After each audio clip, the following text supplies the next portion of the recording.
We've been covering some of the bills that Governor Hobbs vetoed and bills that Governor Hobbs signed, including some that we go, what was she thinking? And others that go, well, it's about time. And now I wanted to bring up a couple of others.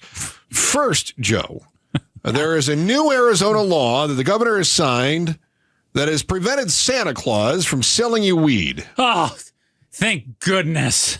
Yep. Oh. The bill would ban marijuana companies from advertising to children. Well, wait. Santa could still sell me weed. I'm an adult.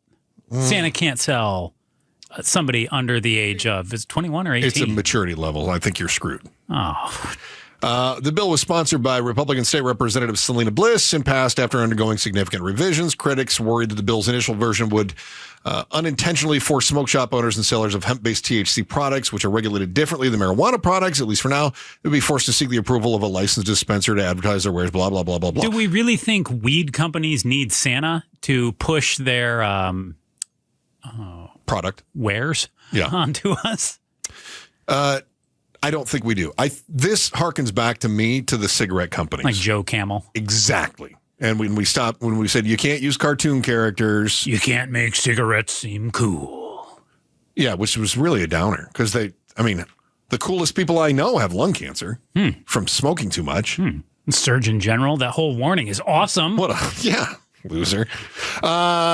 So I'm actually okay with that. I don't care if you want to put limitations on it. If you want to argue over free speech and advertising and all that stuff, you can argue over it. But we've seen this with cigarettes for years. I don't know why marijuana should be different than that. Yeah, it seemed just kind of like a duh to me. Yeah. But I also think kids know what weed is and what it does. I think they know what cigarettes are and what they do too. So it's all about changing it for the future. Yeah. So, but is the next thing going to be like the names, cracking down on that? Like you can't have a name like Purple Sticky Punch. That's kind of fun. You can't have gummies because they taste too good. Right. Those are questions. There is another bill that Hobbs signed that I think it's fine. I just don't think it does anything.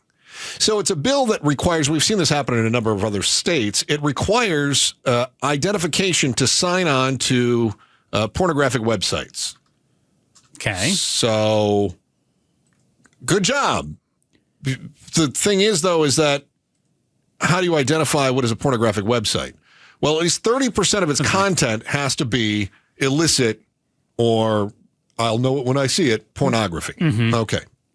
The fines are $1,000 a day if the site doesn't verify a user's age, or up to $250,000 if a minor accesses pornography on the website. So back up 1 second for me. I was clicking on something real quick on my computer that was definitely not pornography. He was researching. I was doing some research for something. Yep.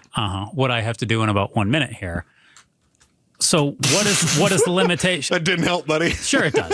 What is the limitation here? 30%. No.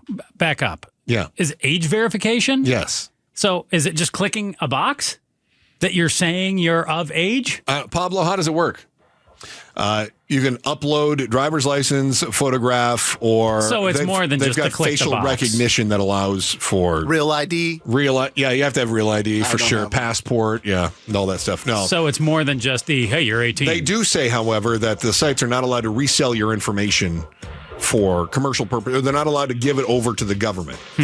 But evidently, these people don't realize that Twitter exists, and Twitter's probably borderline 30% illicit material. Snapchat, Telegram. What is Telegram?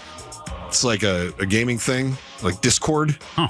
All these things. I don't even know about it, so I'm not surprised that there's bad stuff on there. I appreciate they're doing something that's going to make it look good for the kids, but in no way is this going to limit them from finding pornography online. No way. Thanks for watching The Chris and Joe Show. Click to see more from Chris and Joe, and tap the button in the middle to subscribe to KTAR News.